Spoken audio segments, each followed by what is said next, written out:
Hello everyone and welcome to the Redmen Originals Podcast. I'm Ste P, joined by Ste P Chloe and Steve Plunkett for this one. No Paul Machin today. He's taking the opportunity to go off on his jollies for a little bit. How dare he? Having said that, you've just had yours. Welcome back. It was great, mate. Yeah, I enjoyed it. Yeah. The legs look like you've been in the sun a little bit. A little bit, yeah. That's nice. Still Christmas hams, but anyway, we roll. We move. Yeah, we're going to be speaking, of course, about Alexis Mac Allister. News broke that Liverpool are pretty much close to getting a deal done, medicals expected, and all that kind of stuff in part one. Then in part two, we're going to have a look at the other business that the Reds need to get done, or perhaps will get done, as this transfer window opens in a few days' time. Before we do that, though, we do have our latest Club Legend draw to do. I want to do it early doors at the top of the show. We are giving away this. A signed picture by Liverpool European Cup winning captain Phil Thompson. Do you mind holding that for me, please, Chris? Right, yeah. So, yeah, one of our Redmen Plus Club Legends is about to win this straight away. We're going to go early doors with the Wheel of Names to find out who indeed gets their hands on this amazing prize. Do you remember the last time we did this and an email came up? Yeah, that wasn't great. Was congratulations and well done to Me Costello 08. I don't know how I'm going to say that one. Me Costello, let's go with that one, 8. Congratulations, signed Phil Thompson. Framed picture is on its way to you. Thanks, Chris. You were expertly modelled. So. If you want to be in the next prize draw, by the way, simply head to redmenplus.com. If you sign up as a club legend, you're in the draws. And Chloe Bloxham can reveal the next prize. That is a Liverpool shirt signed by Mr. Adam Lallana. Yes, we spoke to Adam for the Roberto Firmino documentary. He kindly signed one of our shirts as well. So if you want to get your hands on that, simply become a Redmen Plus Club Legend over at redmenplus.com and you'll be in the draw at the end of the month, and that's a very, very good prize. There is a smiley face on this as well that he's drawn, which is just lovely. As well, inside is 20, number 20. He seemed like a happy man, and you've got to be a happy man to put a smiley face on your autograph. Oh yeah, he was lovely. Down to earth, that man. Perfect. He's got a really good skincare routine as well whilst we're there, to be honest with you. Fair play to the lad. He did well, did he? Right, I'm sure we'll have to ask for tips. I mean, I don't know if we're... Do we need skin? Yeah, it's fine. We've got transfers to talk about. So yeah, Chris, I'll come to you first then. It was reported today, Paul Joyce kind of put out there Liverpool are going to try and get a deal done this week, and Fabio Carvalho jumped on the back a little bit. I say that, he's actually been leading this. He's been tweeting about it every single day with an update, but he said, here we go, done deal, all that kind of stuff. He says, yeah, I'll bring it up here. Alexis Mac Allister to Liverpool. Here we go. Full agreement completed on the contract.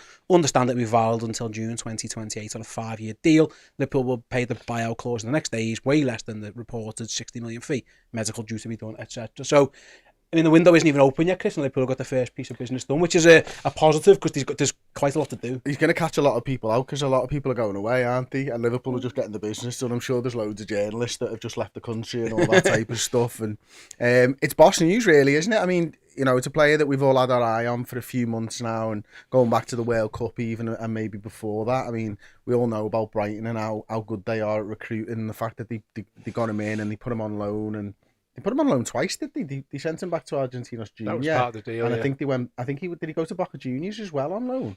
I think he might have done before actually going over to Brighton and then forcing his way in. Obviously, World Cup winner now and stuff. But this change of formation, I think for me, that sort of excites me around this transfer, because one thing that I sort of said a couple of weeks ago is I'm not sure whether Liverpool are going to stick with it. I hope they do, and I think they do. But the versatility is important, I think, in terms of a midfielder, that you could play in a 4-3-3 formation, or you could play in this new sort of advanced role that we're looking at the moment. So, and he's got that in abundance. And if it's reportedly, you know, it could be as low as 45 million, I'm hearing, but also we've heard 50 million, 55 million. That's something that Paul Joyce was reporting. It's exciting, and it looks like a proper bargain from Liverpool as well, which is good to see us get back on that side of things as well, I suppose. I suppose the outcome to you on that one is that and I'll speak about the release clause in a minute. We've got a super chat about it, but by all accounts, he was going to be out of contract, so before the World Cup he goes to Brighton and says, of course I'll sign a new deal, but there's obviously got to be a mechanism to get me out, and it's worked out perfect for the player. He's got himself a move. Now granted, in theory he's moved to a club who finished one place above the club he finished in the Premier League, but ideally Liverpool are disappointed to finish 5th, Brighton are ecstatic to finish 6th, so I think it's fair to say it is a bit of an upgrade for him. Chris is right though, this is Liverpool. We've I think one of the reasons we ended up having a poor season was the business last summer wasn't really ideal. In hindsight, at the time we all had questions about it, and then going into season it panned out. We had the lads at right back who was always injured. Darwin Núñez has certainly needed time to settle. Fabio Carvalho looks like he's getting out. He's going to be out the club after a year. It was like, Arthur Mello on loan, God, whatever that was. Steve, it was a bad window. It was a bad window. No, but it was a bad window. That's what I'm saying. It didn't work out. Liverpool hopefully have learned the lesson because they've got one over the line here for a good player. He's played in the Premier League. There are less questions about them than there were about Núñez and Carvalho and Arthur and Ramsey. There's never a sure thing in the transfer market, Steve, but this feels about as close as you can get, really. Yeah, it was a very poor window, and we're finding out financially what that's going to cost. Could never have allowed ourselves to be in that position again. So bringing him in, I think the same time you spoke about the point you made a couple of weeks ago, you talked about tactical flexibility. He started life as a 10, he's played in a double pivot, he can play in a number 8. So whatever system you choose, this guy will fit into that and work alongside that. It's a really good start to the transfer window. He's tried and tested in the Premier League, he's proven he can play there. Point, yeah. He's proven the way that Brighton move the ball in that block of 4 moves up and down the pitch together. He's obviously tactically and systems aware, which is really good because we're very tactically and systems orientated. So I think it's exciting. It's a start, and it's a very, very good start. On that, Chloe, and Fabio Romano report about the fees, well, and Chris touched upon it before, he said the release clause for Alexis Mac Allister is lower than the reported 45 to 50 million pounds. There's been some rumours and chat about the 38 million pound clause. Like, that's, I know, it's hard. It feels like a bargain, that, you know what I mean? Like, that's a Premier League proven, World Cup winning 24-year-old player in his prime. To get him for, under 40 million pounds does feel like, Chris, going back before, very smart business and savvy business from the Reds, which is amazing. We've praised Michael Edwards for years about how he got deals done. There was a bit of Julian Ward discourse, but I don't know who's done this deal, whether it was Julian or Jorg. I'm guessing Julian Ward was pretty heavily involved, but they've gone back not only getting the player, but almost winning the deal. It feels like Liverpool have won out of this, you know what I mean, if that makes sense. And that wasn't always the case, especially last window, so that's a positive as well. Yeah, it is. It's actually outrageous how we could potentially get a proven, a superstar, a World Cup winner for under 45 million euros. That's ridiculous. It's outrageous business from Liverpool, and it's something that we used to be so good at, was getting these deals and making players who were already decent world beaters, and hopefully we can do that once again. You talk about his age, players' primes actually go on from 27 maybe to 30. He's 24. He's 20. He's the same age as Trent. That is ridiculous business from Liverpool. And if Julian Ward is to now, we all know he's departing, but if it was him who got this, at least he gave us a parting gift before he's gone, because that is incredible. And it's actually quite surprising how for only 45 million, there's been rumours, obviously, United and that, but it's quite surprising that there's only been about 3 clubs who have actually been after him, because he's brilliant. He's shown how many roles he can play, how diverse he is in terms of, he can be your attacking superstar, but also he can be the lad who grafts back and does all the hard work for you, like he did in the World Cup. He can play so many roles, so it's an absolute bargain for Liverpool, and that's why it's so exciting, because it also means originally it was 70 mil rumoured, and I was a bit like, oh wow, that is a lot of money for a lad who, he looks boss, but 70 million, and Jude Bellingham was rumoured 85. It was like, oof. But now it feels absolutely incredible. It's almost like buy one get one free, really, isn't it? It's almost like if you sign him for less than the 40 million quid, then you can afford another player, because you were looking at Mason Mount, who was going to be around about, I know Chelsea won 70 million, but it probably wouldn't have gone that far. But you can get 2 players in for that 70 million quid now, which is what Liverpool needed. So to be able to get one of your top targets for that price is unbelievable, because you'd expect to overspend on your top targets, and then that impacts what else you can do in the window. If you get this one in early doors done at this price, it's just fucking brilliant. Is it not a little bit mad that, like, obviously he signed a deal in maybe October, I think it was, before the World Cup. Is it not mad from Brighton's perspective that they put it that way? No, I don't think it is. I think it's win-win for them here, because they paid 7 million for him, so they get 500% plus and also for a guy. But it's for me, sorry, Steve, it's just about, he was going to leave on a free. That's the... So this is 45 million quid that they wouldn't have got. Also, and it's a good deal for them, and it's a good deal for him. He got to stay, and Brighton got the security of it, and knowing that they get a transfer fee. Brighton knew this in October. And they got Europa League off the back of it to win. That's another example of how to run a football club, to be fair, isn't it? It's clever from Brighton, and listen, with all due respect, and we've got a super chat here from Mo, who says the same thing. Apparently the reason why the clause is around 38 million is because Brighton wanted to give him the new contract earlier in the season, because he was flying, but he signed it before he went to World Cup. And that's the thing, Chloe, is that he was going for nothing. So Yeah. he held all the power in that deal, because if Brighton come to him and go, here's a new contract, but there's no clause in it, then he just doesn't sign it. No, So that's all it is.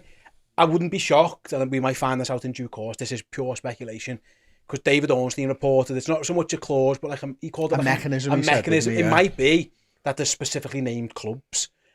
We saw Michael Owen had this when he went back to Newcastle. There was a clause in the contract that said, I can go back to Liverpool if they bid this much money. And it was specifically named as Liverpool. Now, I wonder if Alexis Mac Allister wrote City, United, just like a list of clubs. If they want me, I can go kind of thing. Because it feels like that might have been what it was. It felt like me, they could have probably got 60 million for him. they Liverpool probably would have paid that. Yeah. So that's why I was like, wow, but maybe The likelihood clause. is he moves for fucking 20 in January. Yeah. If not, like, They'd that's have the to other probably- thing. So yeah, you do they'd get have him to till do the end of the something, season as well, don't they? Yeah, because he had, and we've got to remember, it was before the World Cup as well. That would have, if they'd have held on till after the World Cup, it's a risk, because if he has a great World Cup, then he's worth more money. But then if he has a bad World Cup, and it's less. So I think they probably saw like 50 million quid for him. Effectively, a lad who was about to go out of contract. Liverpool got, I know he was younger, Chris, at Mac Allister, but Liverpool got 30 million quid for Sadio Mane. That's what they could have found themselves in that position where they could have got to January, and like you said, are you staying? No, right, we're going to have to cash in now, and then you destabilise your club in January. I think Brighton have done all right. I don't think they've got the value of what the player's worth, but they secured themselves from him. It's like getting a frigging mortgage and you being on a tracker on a dead low interest rate for ages and then deciding to go on fixed. You know exactly where you are. Brighton knew exactly where they were in October when they decided to do it. They were comfortable with the decision. Yeah, it could have worked out better for them. It could have worked out worse for them. They know exactly where they are. They can plan, they can budget for the future, knowing that this guy's probably going to move on in the summer for that amount of money. That allows them time to plan their transfers as well, with the money that they know is coming into the football club. So yeah, it's a good deal. Do you reckon, sorry, off topic a little bit, do you reckon they've done maybe the same with Caicedo? In that contract that he signed? Yeah. I wouldn't be shocked. Why would they have signed it?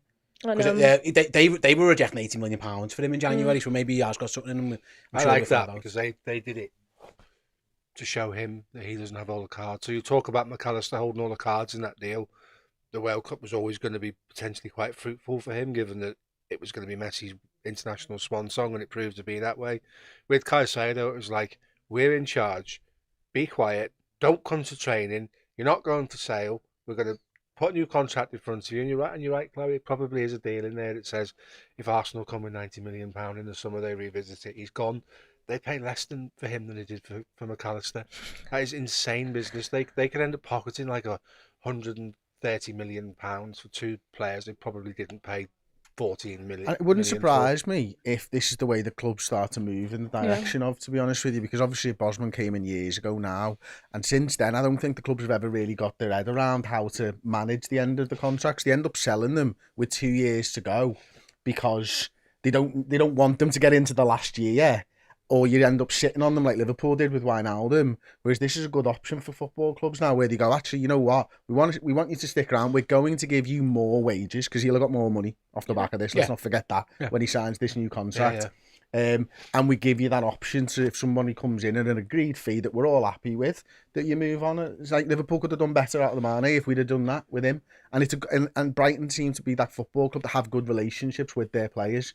Like Mac Allister's spoken glowingly about them and wanted to help them out as well. So yeah, again, smart business by Brighton. It could be a model moving forward for all clubs. I'll fire that one back at you, Steve, as well a bit, because Brighton's recruitment, and this might sound so like big club heavy, and I apologise to Brighton fans. I love Brighton, the place and the club, but like Brighton isn't a final destination for any player. No. So if you're seen to block Alexis Mac Allister going to Liverpool or stop Caicedo going, it's different in the season. You can understand it, but in the summer it becomes getting the next one harder, because like they think, oh no, I'm going. Look at Wilfred Zaha now. Wilfred Zaha's options at the moment as things stand at Palace, or stay at Palace, or go to Saudi Arabia. And listen, he'll go and make tons of money in Saudi Arabia if he goes, and I'm sure Palace will pay him well.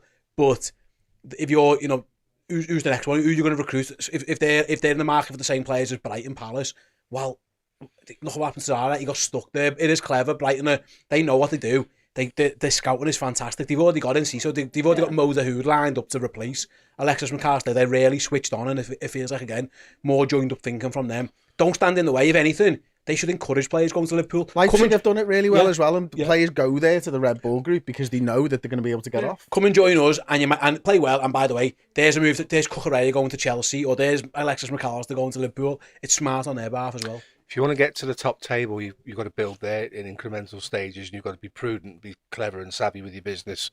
So in this case, they're going to pocket £100 million. As you said, they do the recruitment. They've scouted the replacements already. They've known since January when he signed the contract that they're likely he would leave. They've probably got a list of names. It's really, really clever. It's the exact opposite of what Chelsea are doing with this amortisation, because they've now got Enzo Fernandez for 8 years, whether they like it or not, because they're paying for him over 8 years. How do you facilitate the end of a player's contract when they're in amortisation? So I think what Brighton's doing is really good, and they're a facilitator for players. It's like a stepping stone does them a disservice. They facilitate players in terms of bringing them into the best league in the world, give them a system and a manager that first Potter, now De Zerbi's taking it on. When we've given him his plaudits and we've spoken about him, now that what they're doing is they're the sort of go-between between sort of Argentinian, South American and African clubs and the top tier in the Premier League, and they're doing it really, really well, and it is absolutely to be admired the way they run their club. Fertio Romano, by the way, as we're live, has just kind of said that James Milner's set to be unveiled as a Brighton player soon, as well as Mo Dahoud. So they've got themselves 2 midfielders for nothing. So He better not be touching that badge. He better be hovering. I think that's a Photoshop. I think we're Good. fine. I think that's a Photoshop. Oh, that's not good. That's a Photoshop, isn't it? It for doesn't James? look right, does it? Actually, he's got a beard now as well, so unless he's had a shave for the thing, yeah. No. Maybe yes, but anyway, yeah, Milner's going to be one of the replacements for him. Moving on then, Chris. Again, football clubs are really good at spinning PR, so I don't know where Paul Joy's got this information from, if it come from Liverpool or not ever, but there was talk that he turned Man United down as well to get a move to Liverpool. We saw Mason Mount do the opposite, reject Liverpool to get to Man United. Me and Chloe spoke about this. We've done a react show as soon as this news broke earlier on Plus, but just want your thoughts. Like, Was that how it was phrased? I'm sure I read it, and it was the other way around, where it was like he pulled out because he wanted to go to Liverpool. no, sorry, that's my point. Sorry, if I worded that poorly. Mac Allister turned Man United down to join Liverpool, whereas Mason Mount turned Liverpool down to join Man United. That's what I got mixed up. But in general, with Mac Allister, the fact that Liverpool are beating a rival who finished top 4 and all that kind of stuff to a player, if indeed that's true, who knows, it might be a bit of spin from Liverpool's behalf, but that is a positive, because I think we all worried a little bit about the lack of Champions League footy, and does that impact what targets you can get?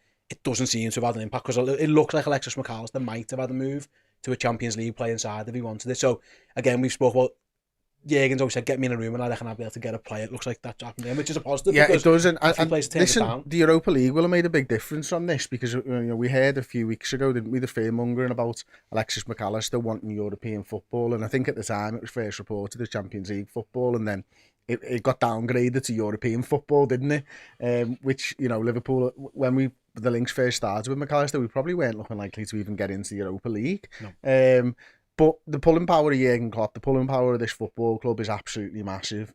He'll understand the reasons as a footballer, what's going on. He'll understand the impact of injuries on a squad over the course of a season. And he'll look at the two, and I hate to use this word in terms of football clubs because I don't actually agree with it, but the two projects in Manchester United and Liverpool.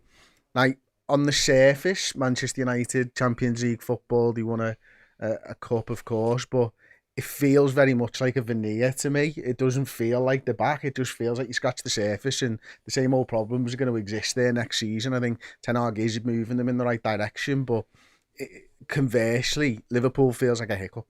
And you know that they're going to be back next season. And Mac Allister's looked at it and gone, yeah, I think Klopp's going to take Liverpool further than Ten Hag in the short term and the long term. Now that, we know that Klopp's going to stick around for a few more years and stuff, that will have a big impact on players, of course. Maybe it'll be the first one, and maybe Gakpo was the first one, actually, but Mac Allister as well. So it bodes well to me that a footballer understands that we're still bigger and better than Manchester United. Even if Mason Mount didn't think so. Mason Mount's a fool, though, isn't he? He might be. We'll find out in due course. Chloe, he'd have been perfect for us as well, but 70 million's too much. Let Manchester United overspend on players. We don't want to do that no more. I tend to agree, yeah. Chloe, coming back to it, go back to the way this Mac Allister thing's panned out. Like, it feels like it's taken ages because he's been linked since early May, but actually the season only finished like 2 weeks ago, if that, a week ago, and Liverpool have already got it sorted and done off. Like, say, we can do our heads in, and I know your transfers do your head in more than most other things around it, other than the temperature of the room, which apparently does your head in a lot as well.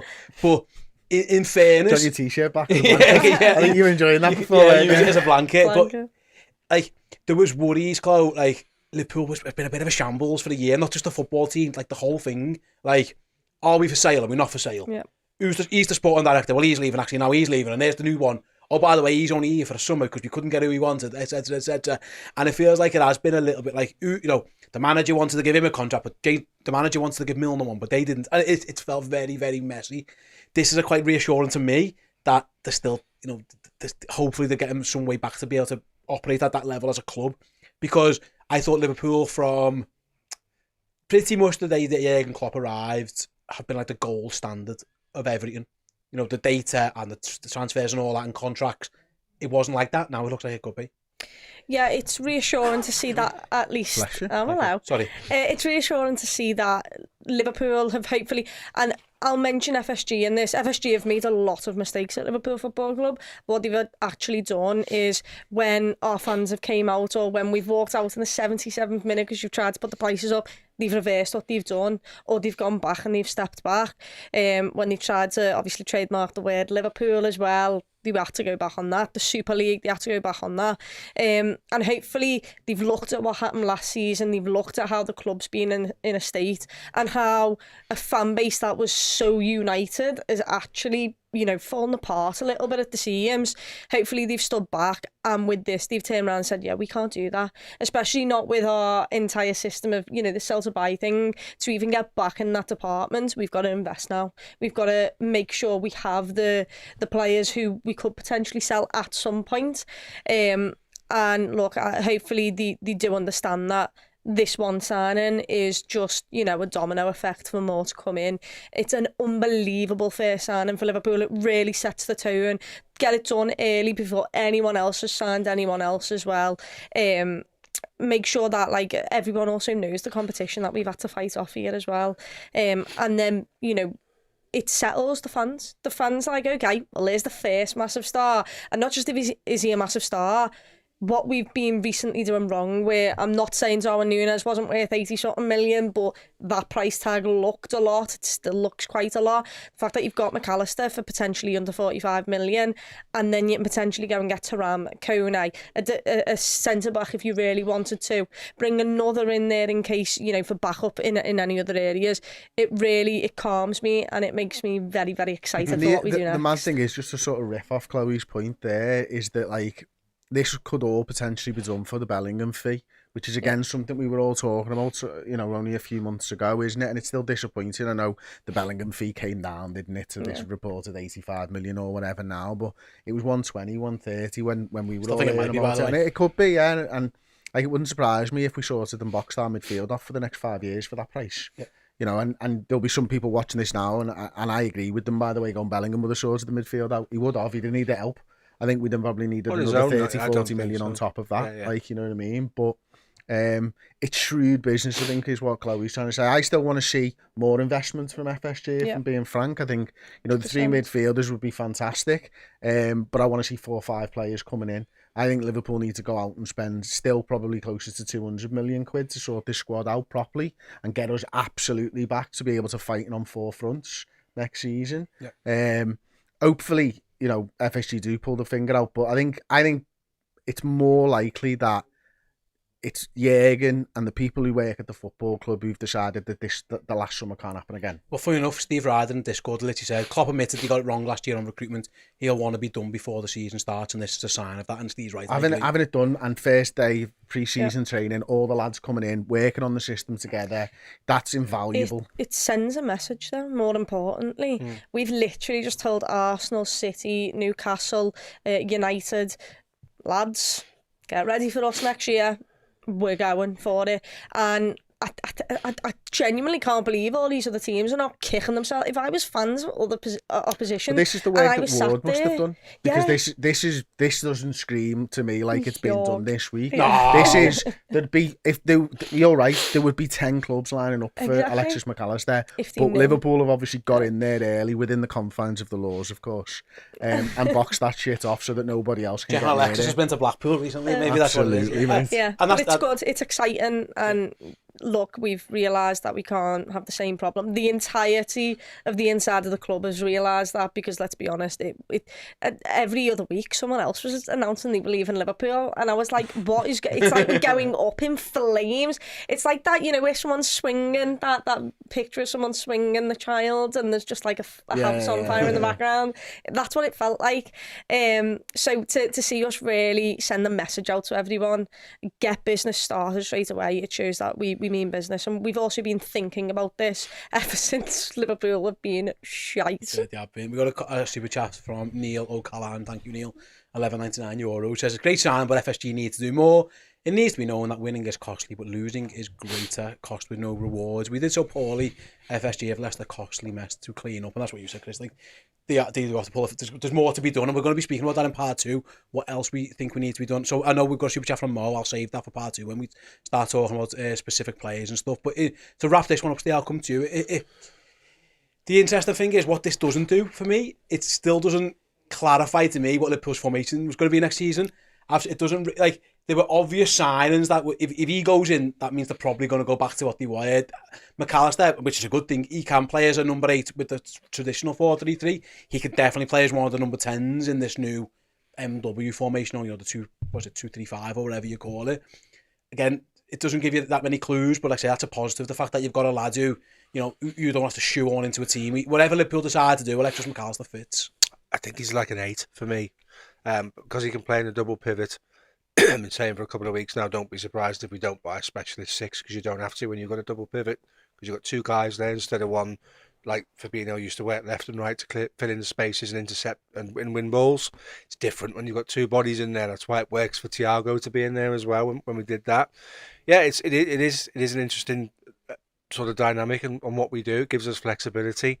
I think where it used to be 5-on-5 and we've now decided to throw an extra body into midfield, we're now saying to teams, how are you going to deal with that, firstly, from a numbers point of view, and how are you going to deal with it because it's strength, and he can find any one of our players at any point, anywhere on the pitch. So it will be interesting to see the evolution of our teams offset against that. Now they try to counter it. I suspect they'll just let him have the ball and shut down his options, but bringing in someone like Mac Allister, and I said this on the same show you spoke about, tactical flexibility would be that if it's not working for Trent, you need the recruitment was key, because you need other players that can go, right, plan A, getting Trent on the ball isn't working, but I'm good enough to be part of plan B. We fix it on the pitch during the game. And there's not many managers in world football that have the ability to change games in real time whilst they're live. So I think it's really interesting to see that he can do a number of different roles, and he kind of already is what we all hope Curtis Jones might end up being. And that's fine, because that means Curtis Jones goes back to being what we think he should be, which is a more than adequate squad member. And when he needs to come in, the standard doesn't drop off, and that's the key. So Mac Allister is a really exciting signing, because you can ask him to do 1 or 3 jobs.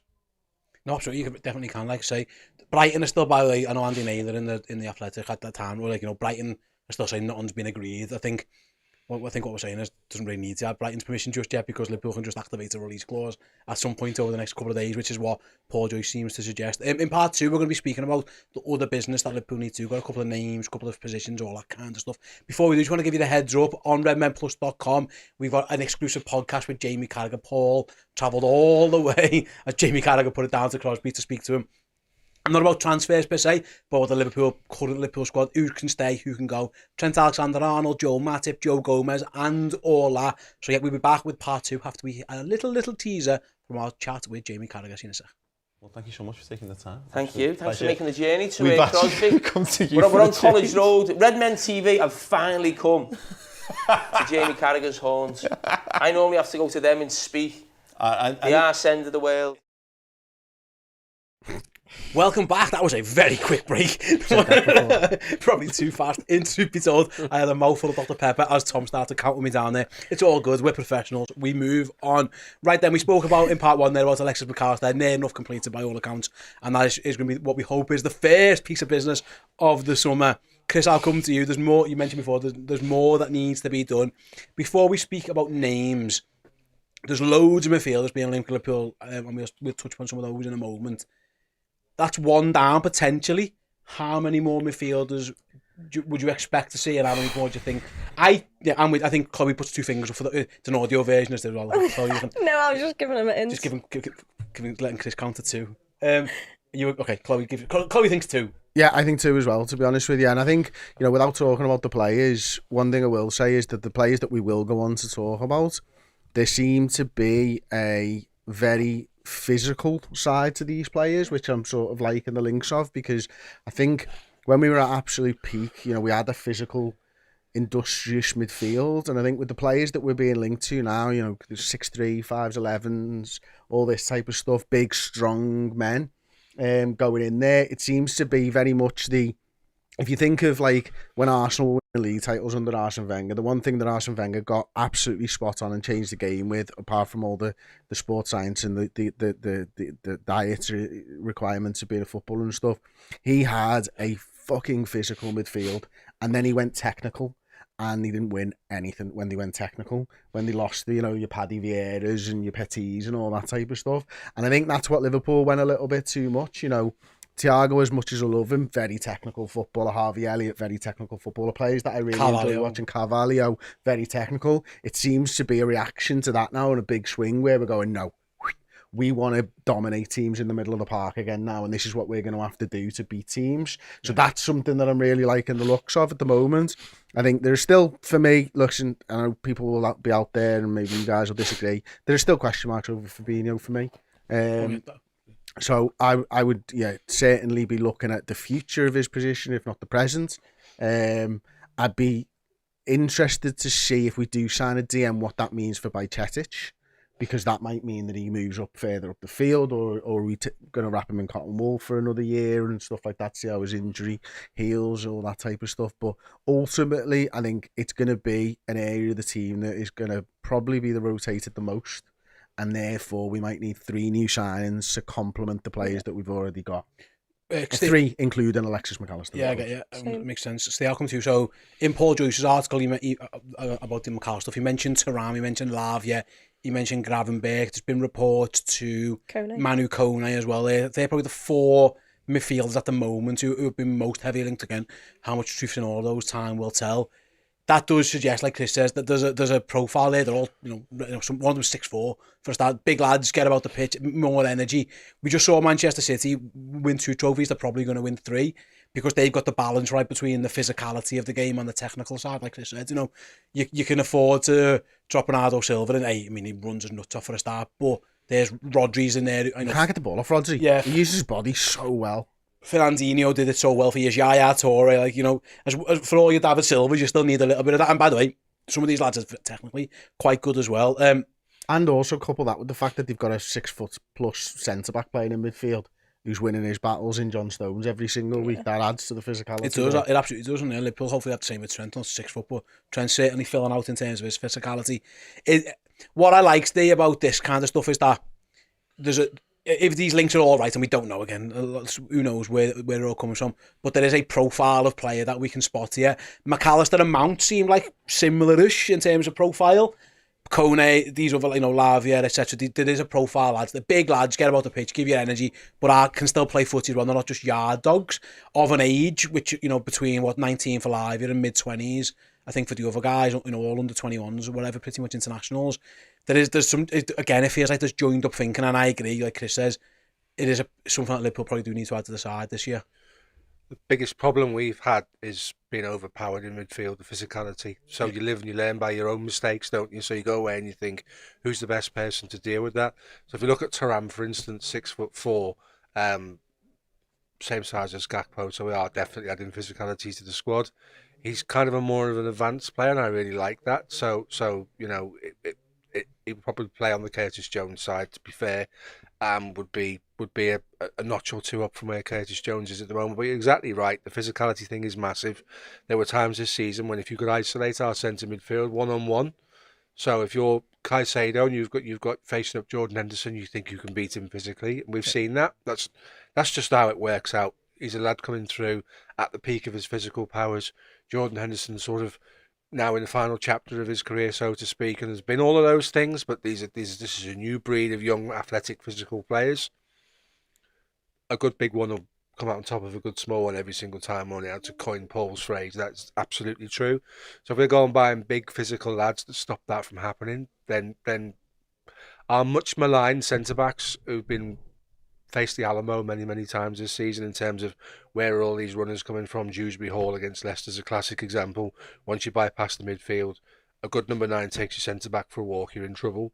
Now we've got looking at getting some physicality in that midfield, some strength, some power, some youthful exuberance. I think that only bodes well, and I really like the profile of the players we're looking at. I agree with both of you two guys when you say that. Yeah, moving on, Chloe, away from midfield as well. There was links from Germany with Benjamin Pavard. I know you spoke about them on your Transfer News show recently. Do you still think, because the mood coming out of Liverpool for a while was that, and I spoke to Neil Jones about this on Genuine Insights a few weeks ago, he said the sense he got was like Liverpool are going to sell Joel Matip, and then he said he spoke to them fairly recently and the music's changed there. We might keep Joel Matip unless a bid comes in, and that there's a difference there, you know what I mean? But, you know, you've just mentioned before, you agree, at least two more midfielders. Do you think there is a need to do something at the back as well? Yeah, 100%, whether that's a left-sided centre-back / left-back or this right centre-back / right-back situation. Pavard's decent on the ball. He's played right-back, he's played right centre-back, he's played left centre-back. He's won European titles. He's, you know, played for France's international team. His level of experience is incredible. He's still only 27, so he's now just reaching the peak of his powers. He wants a new challenge as well. And look, I totally get us needing a left-footed, left side, left back / centre back who can do that. I mean, Robertson's not 100% there yet. Do I think he could slightly be turned into it a bit better? Yeah, because I think he's more defensive than Trent is, obviously. But Pavard really interested me because I just thought he'd be good on the ball if he did play in midfield. I reckon he could do that. But more importantly, Canate, for me, is just too unreliable in terms of fitness, in terms of availability. And that's, he's been that ever since he came in. And I think he's unbelievable. I think he can be a world-class centre-half. But I really worry that with Trent being in midfield so much, that he has so much to cover. His job is so much harder than Virgil van Dijk's job because he's got to cover Trent as well. And if we can potentially rotate them, and also if plan A with Trent isn't working and we can get, still keep the same system but maybe change Pavard in there, I think it'd be really good. So yeah, I think Liverpool still need to sort out a centre-back situation, whether that's the left side or right side, whatever they want to do. I'd rather they both, can interchange. Much harder with the left side, left-footed centre-half on the right. But also the three midfielders, including Alexis Mac Allister, needs to be big. And like we mentioned earlier, for Liverpool getting a deal for under 45 mil for Alexis Mac Allister, maybe, just maybe, they go and do something somewhere else. I'm not saying they will, but I saw recently Fabio Romano came out and said 10 million euros for Pablo Dybala. Why no one's looking into that, I don't know, because, and I'm not talking about Liverpool, I'm just talking about, a player who, yeah, he's been a bit injury prone, but if he's your fifth choice for 10 million and you turn around and say to him, we're not paying you the wages that you want, but you'll come into a side that can win stuff, then maybe you've got something there. So yeah, hopefully Liverpool have something left over where they can either put a really good bid on for someone who they might have not been able to go for recently with Jude Bellingham. Where's Gundogan going? He's staying. Probably back to Man City. Pavard thing's really interesting because I don't see Pavard as necessarily a one-trick pony. I think his versatility is works for him. Yeah, I don't see him being a centre-back solution. I see him being potentially someone that plays when we need to rest Trent, because he can play midfield because he's played there before and he's adept on the ball. So I think he's three positions in one if you buy him. You can play him right centre-back. He's not got anything like the same attributes as a Canate. So there's much more for him to do, and that would mean Trent probably have to be a bit more orthodox in terms of a right-back position. What he does give you in the games when you don't want to play Trent week in, week out is the option to play him in there. He will do you a job to a level in there. And it goes back to the point I made 10 minutes ago about the rest of the recruitment is key, because you can play a player of a lesser ability, and I agree with what Jamie Carragher said. Doesn't matter who you buy, you're not guaranteed they'll give you what Trent gives you. Doesn't matter how much money you spend on them. Would Bellingham have done that? We don't know. So Pavard is for me is a utility player, a versatile player that solves 3 problems in one. And I think it's about 30 million euros was the figure that Bayern have set for him to go. So that could be a structured deal in the same way we did Thiago, where we paid 7.5 million for 4 years, kind of amortization. We might get Pavard on a very good. I'd be surprised if we got him, you know. I would. I think. Well, I think. I just don't think why someone at 27 years old who's played in some top leagues and won some fucking amazing stuff wants to come in and basically be a backup centre back or a backup right back. I like him. I agree with everything that you've said. I think your points are absolutely spot on. I'd just be shocked if he wanted to come and do it. I tend to agree. The reason why I mentioned the the right centre half situation is just because he couldn't do it to a level of Canate. But if we actually had a functioning midfield, we keep a lot of the ball. He's not going to have to do loads of running. He might have to stop the odd 3 or 4 chances throughout a game.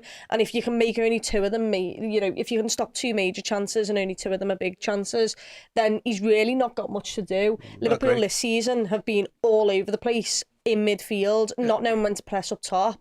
That Canate and everyone else has been pulled all over the park. Hopefully with an actual boss midfielder who understands the system, who can run, Pavard wouldn't be as frail. The only other suitors for him might be Real Madrid because of Carvajal's advancing years and is a little bit injury prone and a bit rash, dives in a lot. So there's a potential he will go there. What might work in our favour now is if you're going to go and be at the big table looking at all the big prizes, you have to recognise that you are forming a part of a squad.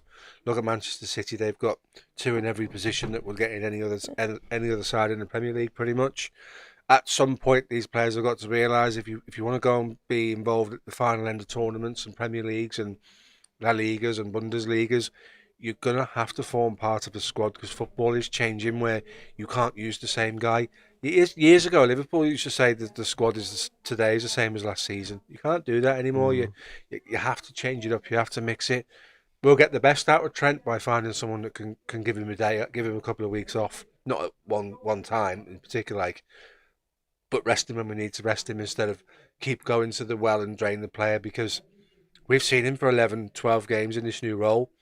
He's had one performance which I thought wasn't great in that 11, 12. Try to do that over 38 games. That becomes very difficult because everything goes through him and it's a very dynamic role he's playing in. Someone like a Pavard could come in on the notion that he's a squad player and he'll get a good amount of games on a rotation basis. Could certainly happen. I'll tell you what, sorry mate, you go first. I was going to say, if he comes in, I think Trent's a midfielder. I think he's the right back. Yeah. I think he's the right back. If he comes in, if Liverpool go for Pavard, I think he's been told he's the right back. Potentially, yeah, and it certainly could be an option. Can I listen to Jamie Carragher's podcast and you'll hear what he thinks about that. Jamie Carragher agrees. I want to move on, Chris, because he thinks Trent should be a midfielder. He thinks Trent should be a midfielder. Go and listen to it. There's a free version on the YouTube channel as well. Right then, moving on a little bit, but sticking with the defenders, Chris. This time last year, Jurgen Klopp was at a press conference, right? And I remember him out on the midfielders, and he listed off all these names. And he's like, we don't need midfielders. We've got Thiago, we've got Chamberlain, we've got Kit. And I was like, oh, he's injured. Bit old, bit young, but always injured. I think there's a thing where you look at all of Liverpool's centre-back options, and I'll half include Virgil van Dijk in this on the basis that he's played a lot.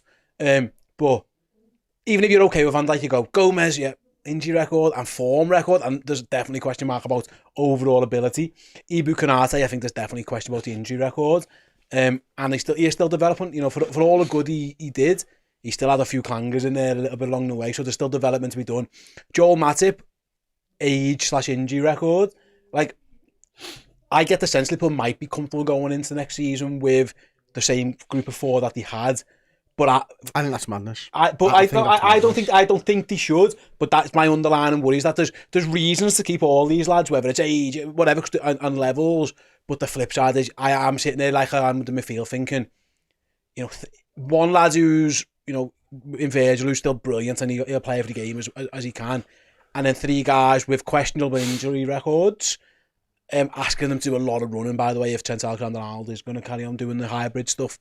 That's my worry when it comes to defenders. I would be much more comfortable, I don't know if you agree, with like if letting Joel Matip go, who's been a great servant, if you can cash in like whatever you can get for him, and then you replace him with like a 25, 26-year-old who you're a bit more confident in, because the other options, there are question marks over all of them. Yeah, and I think Liverpool would absolutely 100% be looking to fix this issue this season if it wasn't for the fact that the midfield's gone to shit. And I think that's where it comes down from. I think they've had to prioritise. They've not been given an open checkbook to go and sort out every single issue. If they had been, they would be sorting the defence out. But I think they've prioritised the midfield over the defence this season, this summer. And it looks like certainly that's the case anyway. You can only fix so much with Liverpool's budget is what I'm sort of getting the gist of. And they've decided that, maybe Matip and Gomez and Canate can put a season together between the three of them. I think that's madness. I think, for me, they've all got injury problems. They've all got form problems, bar Canate. I don't know, to be fair, it's only probably Gomez that's got the form issue.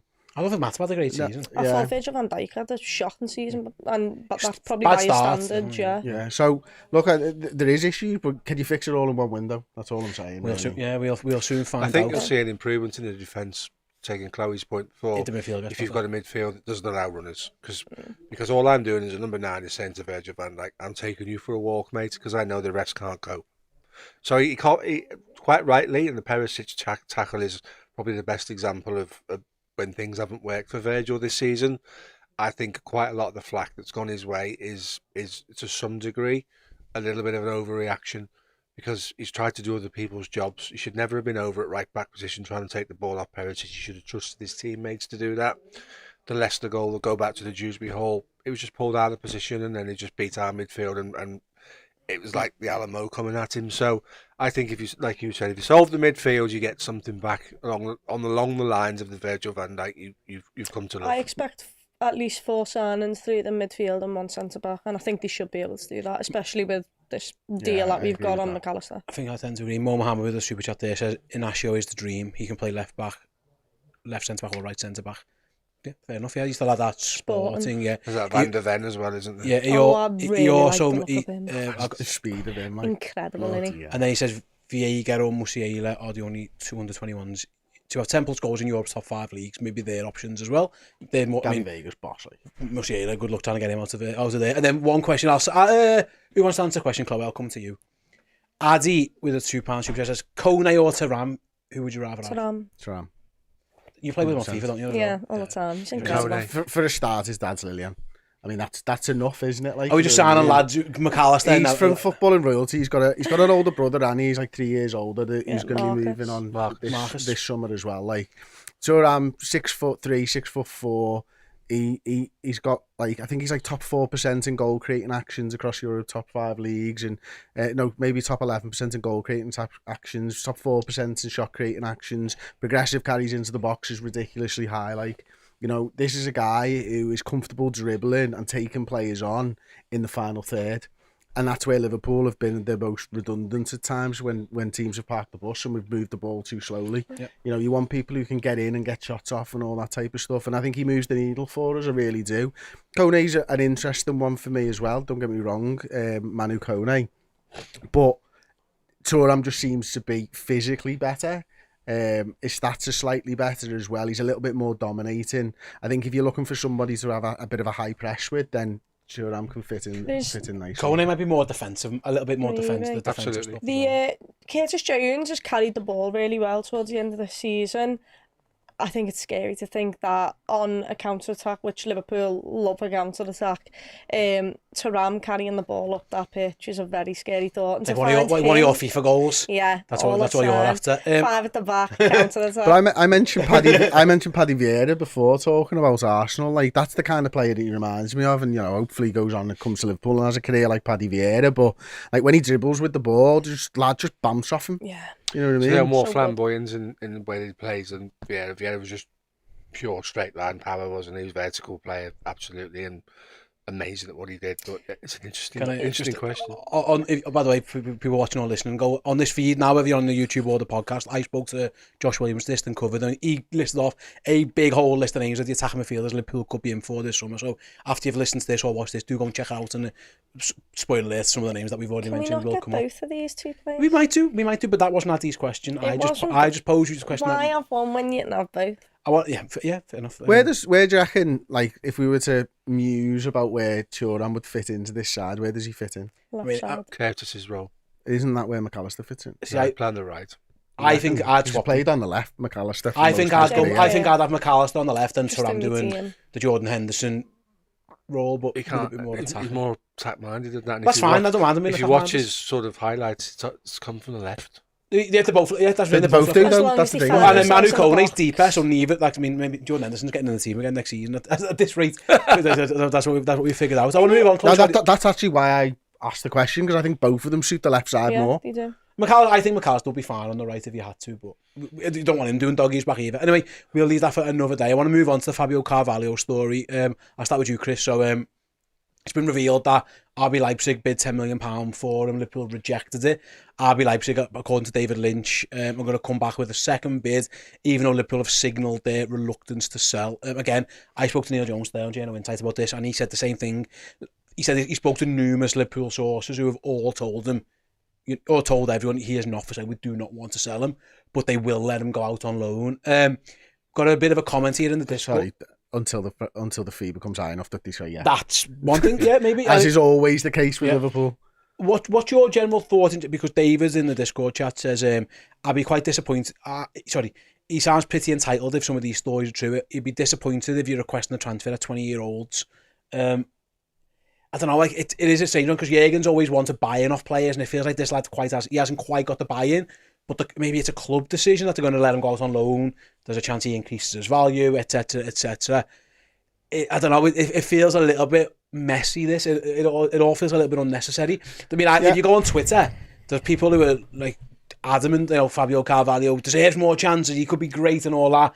I don't know what it is, but it does feel like his camp are trying to engineer a move away. Okay, for me, it very much feels like he doesn't fit the group that Jurgen wants. There was something where he started messing around on, was it Instagram or Twitter last week and all that type of stuff, and it's like, that's enough for Jurgen to go, yeah, you're a really talented lad, we think you're a terrific footballer, but part of being a Liverpool player is acting like a Liverpool player and being part of this squad. So you either grow up and go out on loan to do it and come back a friggin' man and start acting like somebody that should be in this squad. Because you've seen lads like Jordan Henderson, you've seen lads like James Milner, and how they conduct themselves. Do you see them doing like these undercover posts on social media and stuff? Nah, they don't. They just get on with it. Come in, they do the work, they go home, and they work dead hard. So for me, it feels more about the player and his mentality and the fit in the group than anything else. Steve, because he did come in. Like, Liverpool tried really hard. He beat off a lot of competition, a lot of teams once with Fabio Carvalho. He's just seen the team he came up with have a really good season. He would have played a lot more games for Fulham. I can understand the sense of frustration. And then the team moves away. He's effectively a number 10. We don't really have one. He's not. If not that, he's probably a left side of a 3. Well, good luck getting ahead of Diaz, Jota, or now Darwin Núñez. I can understand it from his point of view. The flip side of that is, of course, Liverpool made the business decision. And I mean, I muted the fee with Neil, and he said Liverpool would probably, they wouldn't even look at anything above 20 million, below 20 million quid. There is an argument to make saying it doesn't fit. You can double your money on him, you can cut your losses, you can do the buyback stuff if you want. Like, it's very rare Liverpool loan a player out and then it works out swimmingly for all concerned. You know what I mean? There's an argument to be made of going, listen, if you can get £20 million for him, by all means try and do the buyback stuff, but maybe you do just cut ties. We're about to sign new players who will take a time to gel into the squad and do what they want to do. How does Carvalho learn to play with the Liverpool team if he's wearing a Leipzig shirt and loan for a season, for instance? You're right, we don't loan players out and then they come back and they're world beaters. In football, when you're doing what Liverpool want to do and you want to get everybody on the same page and everybody's got like the same role, it's like a family environment where everybody's got each other's back. You can't have one person that goes against that. You can't have one person that can sit in the corner of a training session or a dressing room and berate and talk badly of the club's plan and try and drag somebody else into their way of thinking. Irrespective of how old people are at training, if you've got one bad egg in your camp, and that's maybe an overreaction in terms of the phrase, you have to do what you have to do to get that person out. because it can derail everything. So if the buy-in is a really key word there, Steve, he hasn't bought into it. He's not prepared to do the hard time where he learns his trade and learns to play, because he's not ready to go and lead Liverpool's left side of the attack. He's not ready to come in and usurp Gakpo. And that might be part of the problem, because when he came to the club, Gakpo wasn't there. He's seen this lad come in who is doing bits and pieces already. Against Man United, he was sensational, holds the ball really well, brings other people into play. I don't think Carvalho ever will reach the same ceiling as a Gakpo will, and there might be a realisation in the player and his camp that, hang on, this is a major obstacle in your way, so we might be better looking somewhere else. What I would say is, it's been handled really, really immaturely by the player himself, and as you quite rightly said, both of you quite rightly said, Jurgen Klopp is about, you're all in or you're not, you're nothing, and I think this is the issue. Am I right in saying we got a £7 million loan fee for Divock Origi? A couple of years ago, was it Wolfsburg? We just paid $4 million to have Arthur Melo on loan. Yeah, I mean, so when you think about 10 million for a player with his technical ability and his ceiling, like, it's friggin' low, especially at his age. Do you know what I mean? When you know, I can see why they rejected that. Yeah, absolutely. And so for me, it's like, it's a case of, look, you've got the future of this player. Personally, I think it's smoke and mirrors. I think it's very much Liverpool going, no, we believe in this player, so we're not, you know, you're going to have to pay the money. When even if they don't believe in him, you tell the club that so that the price goes up. It's like, fucking hell, no, Liverpool really want to keep him. Let's get him now while we can get him for 100%. cheap. The only other player that I've thought that has really annoyed Jurgen Klopp is Sacco. Yeah. And Sacco has gone like that. But to be fair, I feel like Carvalho... Sorry, Chloe, I'm going to interrupt you, because I think it's fair to say, in public, Jurgen said he's been admired. Yeah. You know, the training's been really... True. He said he trains as hard as anything. And again, I spoke to Neil without giving away the whole Journal Insight show on this show. He did say, people know the coach at Liverpool adamant, he trains his nuts off. Yeah. He really does. He just wants to play games. We've got a comment here actually from Anxiety, and I'll come back to you. He says, Harvey Elliott was also showing that he needed to go and grow up a little bit. They sent him on loan and that fixed him. Like, there is a world where you can go and look, because Carvalho is so young. You can go and loan him out, and you know, worst case is it goes absolute tits up on loan, and then you don't really increase his value. But the flip side is he does really well, and he comes back as a player like Harvey Elliott did, who's ready to play or who's increased his value. So I think, like I say, we've got to be careful that we don't like tar him with, you know, the Sacco brush, because, you know, Sacco nearly ends up, like, he got kicked off a tour. I don't think we've quite had that much. This is what I'm saying. I don't buy into what everyone else is saying, because as soon as Sacco broke the line, he was gone. Carvalho's not gone. No, Carvalho's still been there. He's been in and out the squad a lot less than what he'd like to be. He's still been there. Jurgen Klopp's the one who's been bringing him up in press conferences, praising his work rate, praising how good he is. There's still loads of the players in his comment section every time he posts a photo, you know, interacting with him. If it was a bad egg, I feel like all of us would have probably maybe not, because players are different now, but I feel like we distanced ourselves from it, where we haven't. So I don't really buy into it that he's over the top. It's not helped at the fact that the team we bought him from have just been incredible in the Premier League. I'd like him to go. I would never sell him, not right now. And I don't care whether he has a bad season or not on loan, you're getting the 7 mil back. Yeah. You got what for Ben Davies? You're not going to lose anything by just giving him another year to express himself. Go and let him do it in the Prem. Let him go back to Fulham if they want him. Let him go to a lower team, Brentford, any of these teams, and let him go and experience, grow up, realise the level he needs to be at, and also get more, you know, time in a team. Let him be happy as well. But I definitely don't think it's as bad as everyone else has been saying. See, I don't think it. For me anyway, I can only talk for myself here. But like, bad egg doesn't necessarily mean that you are causing rifts in the dressing room. But if you are sat there annoyed that you're not playing games of football when you're 20 years old or something, and you think you deserve better, it might just be that it's not a great fit for you right now, because you're not good enough to get games of football right now. And if you're there, because you're just not good enough. So it might be that, he wants to go out on loan, or he wants to go somewhere to play football, and that's fine. That's get him out the squad, because there's a potential that it could bring the squad down, you know what I mean, in that regard.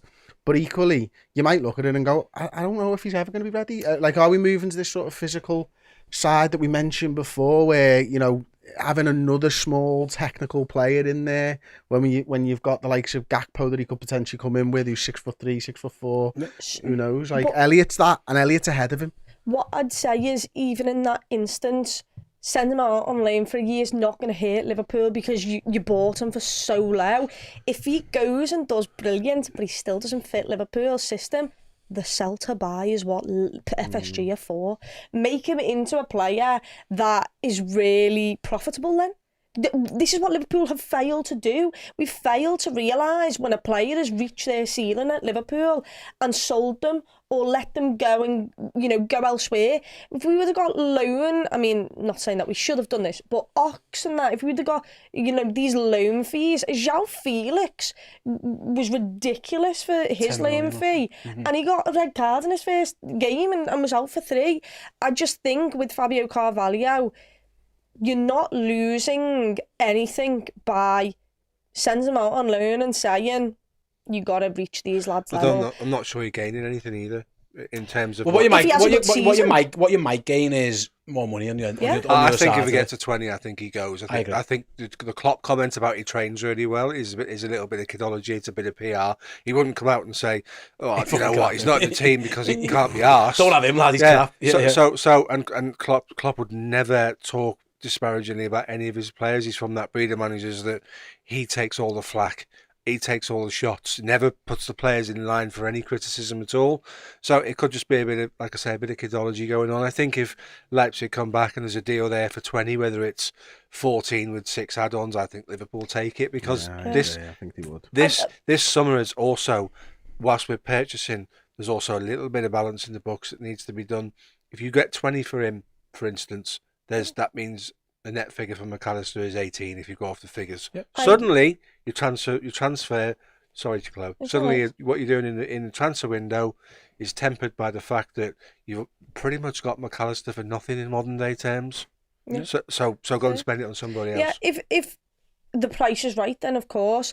I just think for Liverpool to go to the ends of the world where they did to get him, they must have saw something in him. There must be something in that young lad, and I've saw it in glimpses. I keep going back to the Community Shield, and I know it was the Community Shield, but when he came on, he looked really good. He looked really good. So there is a player there. He has got ability. And if we can get a really good fix, sure. And if Liverpool want to protect themselves and say, okay, we'll give you them for a little bit less than what we really wanted, but we want a buyback clause in it, then sure, they can fix themselves that way. Whether he goes or stays is not a problem as long as we make profit on it and we do what's right for the club. My point being is just, he's not being bombed out of anywhere. He's still being talked about and is highly regarded from people inside the club. There was a portion of the season where he went missing for a big old... Yeah, but I'd also say, was it not? If you look at the squad and you draw a line in front of the back four, he's behind everybody in front of that line. He's behind everybody in midfield in attacking positions. He's the last go-to on that. So he's probably 8th or 9th choice to play in the midfield or the front line, maybe further out than that. So he's got to reconcile that in his own head and understand that's a position in the squad. And if he's an ambitious lad who wants to get on and play, and he doesn't think he wants to do the hard yards to earn the trust of the manager, earn the trust of his teammates, and get in front of seasoned professional international players, then maybe the Liverpool Football Club, as you said, Chris, is not the place for him to be right now. Maybe we'll keep an eye on the Carvalho stuff. I'm sure it's going to run. Tell you what, though, hopefully if he goes on loan and he comes back an absolute world beater, because we've got a world beater for 7 million. Yeah, absolutely, 100%. There's also a case of if Liverpool's plan A doesn't go correct, change system, go to 4-2-3-1 or what, and play him as the cam. And I'm not saying right now, obviously, but if he does go and express himself in the loan, then there's another plan there's another arrow to your bow for you. Listen, Harvey Elliott proved you can go out on loan and come back. Yeah. So it's not like it's never been done. And you'd expect him to go out on loan on a higher team as well. You would think, you'd think so. He'd probably get a Premier League move, or even like RB Leipzig want him in the Champions League. Right then, we'll be back after another quick break. I want to let you guys know, of course, our Roberto Firmino documentary will be coming out later this month. What are we now? It is currently the 5th. It comes out on the 23rd. My maths tells me 18 days to go before episode 1 drops on YouTube. Episode 2 drops at the exact same day on Redmen Plus as well. Our latest interview was with a glorified Liverpool legend. Check this out, and we'll be back with our own transfer announcement after this quick message. Can you describe Bobby Firmino in one word? incredible.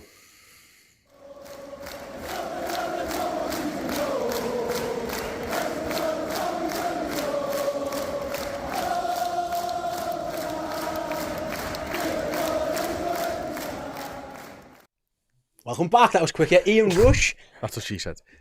Yeah, fair enough. She said Ian Rush. She said Ian Rush. That is a legend, isn't it, Chris? That's as legends go. Legend. He Didn't is. get loaned out. He never. Although technically, I suppose the eBay thing might yeah, have I was going to say counted. you half did, yeah. Buyback clause involved, yeah. There you go. Ian Rush can leave and come back. Fabio Carvalho, you might have a big future ahead. Yeah, right then before we leave, going back half free, got our own transfer announcement of our own. Our very own Ste Plunk here. Last day here. Steve's sadly going to be leaving us, mate. Which was live on the camera. Our appreciation to you. It's been a wonderful, if too brief stint here, but it's been great to have you here, and we're sad to see you go. But I'm sure you're not going to be going forever. You're going to be coming back, popping on shows and stuff, right? Yeah, absolutely. Spoke to you about that. Yeah, 9 months working with you guys has been tremendous. Not many people get to do things like this. This is kind of unachievable for a lot of people. So firstly, coming on as a guest was really cool. Then being invited to join the team was like ridiculously good. Life sometimes gets in the way and you have to do different things and you have to reevaluate stuff. But I will be a fan and I will also come in hopefully and do some contributory stuff with you guys. So in that regards, my thanks is to you guys for sharing your time with me. It's been an absolute pleasure, mate. You've been great to have around. Football knowledge is fucking brilliant. It's great to have a chat with about footy, not about footy. Play pool upstairs. It's been great having you, mate. Thank you. It really has, yeah. At least the standard of the pool gets considerably worse Thank God. as you leave as well. Yeah, I might have a chance of actually winning the game, except not against you. Or anyone.